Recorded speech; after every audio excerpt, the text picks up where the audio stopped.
Representative Craig. Now I'd like to recognize Representative Morrison, also from the state of Minnesota.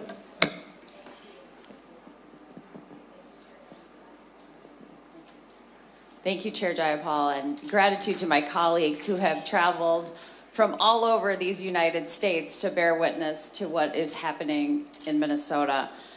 I want to express my deep gratitude to the witnesses for sharing your testimony. It's been an incredibly difficult time for Minnesota, and especially perilous for Minnesota's immigrant communities and communities of color. We are all grieving the loss of Renee Good, a mother, a wife, a Minnesotan, a U.S. citizen. Over the last 10 days, this tragedy has rocked our country to its core. In pursuit of a perceived political win and a desperate distraction, the Trump administration and Kristi Noem have unleashed an unprecedented, reckless operation. The sheer number of ICE agents terrorizing our community in their homes, on our streets, in our schools, in our places of worship, grocery stores, and even our hospitals is unacceptable. They're using increasingly aggressive, excessive, and lethal force against Minnesotans, undermining public safety and violating fundamental rights.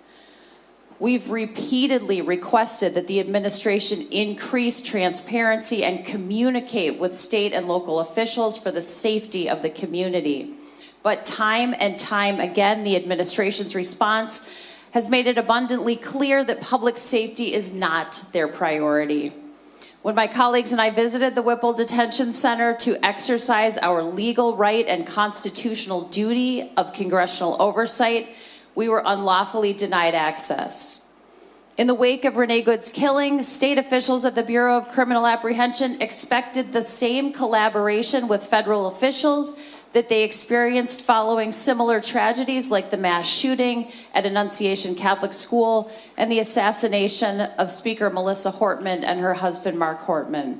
Instead, the FBI has shut them out, and now pressure from Trump's DOJ to pursue Renee Good's widow has triggered a mass exodus in the U.S. Attorney's Office. The administration's pattern of behavior flies in the face of the values foundational to our democracy and to our country.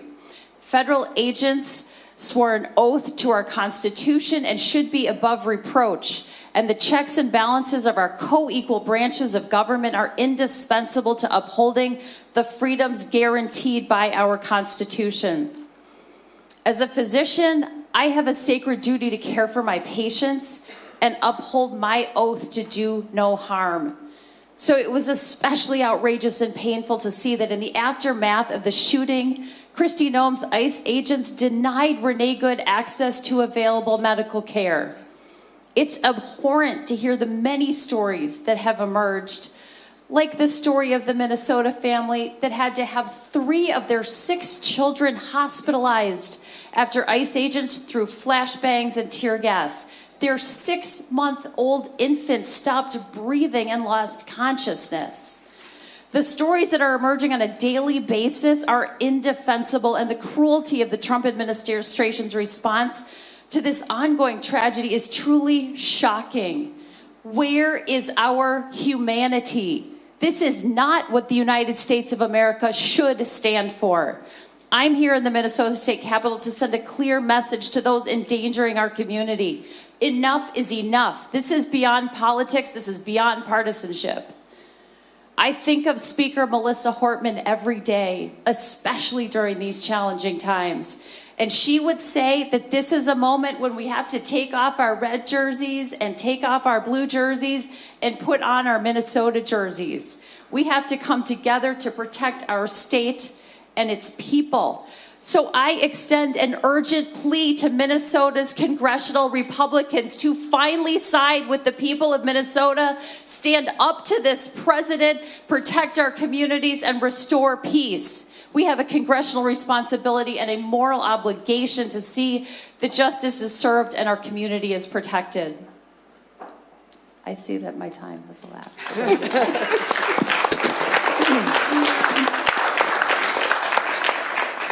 But how beautifully it expired.